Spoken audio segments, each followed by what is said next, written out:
and we could say we have a school. So basically it was finding our way, faith more than anything else, and resilience that wasn't breaking because there were challenges.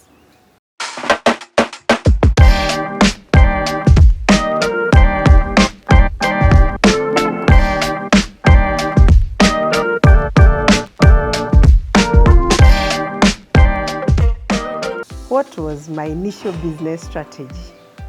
You know, when I think about that, I'm normally amused because did I even have one? And I'm saying this from a very real situation, because majority of the businesses that begin, people begin with write-ups, business plans and all that. But I didn't have that knowledge. In Kenya, you are educated as a doctor, as a lawyer, as a teacher, and basically you're thrown into the field of audit. Maybe nowadays, in the universities, they've introduced units that have to do with business management. But for me in education, there wasn't that. We did curriculum development, we did all those teaching methodologies, but there was nothing to do with business. And it's only in getting it out that I realized there was a whole business world in education. However, nevertheless, that being said, I had a clue as to what I wanted to begin. In my mind, I had a plan. And my plan was I would go into the market, I would market the school, I would get a few children, and I would charge them according to the market rate in the area. And if I got about 20 children, those would be able to support a teacher or 2 teachers or maybe 3 teachers within a term, and we would progress to the next term.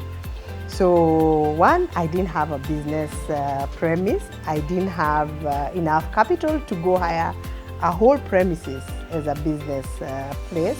And my firm belief as a business person is that begin with what you have. Begin with where you are.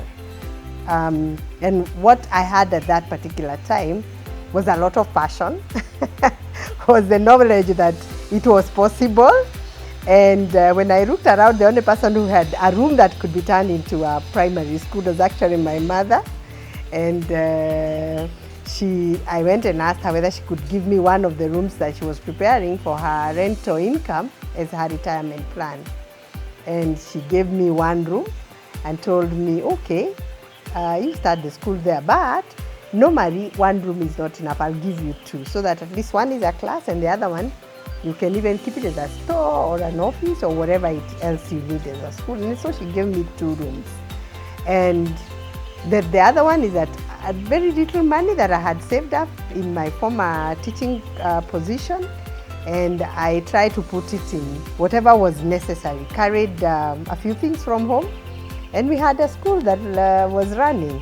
And we waited for our 10 children. Unfortunately, only one turned up. So my business plan went to the,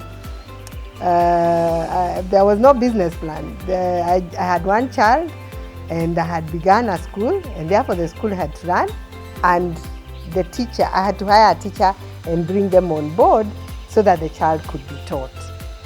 What I had more than anything else were guts. I don't know what to call it other than call them guts. A belief, a knowledge that this is what I wanted to do with my life. This was in my heart. And the problems were enormous. Finances were limited and all that. But the one thing that kept me going was the belief that I'll deal with today's problems as they arise. Whatever comes today, that's what I'll deal with. When we reach end month and we don't have something, then we look for that particular money. I didn't worry about tomorrow. I worried about every day, every day, every day. And after one term, God was gracious enough to bring 10 children. So even if my finances had gone down, we were at least able to pay a few more months with whatever we received from the 10 children. And we continued like that, slow growth, because a school is a business that is dependent on trust. And all businesses are actually dependent on trust.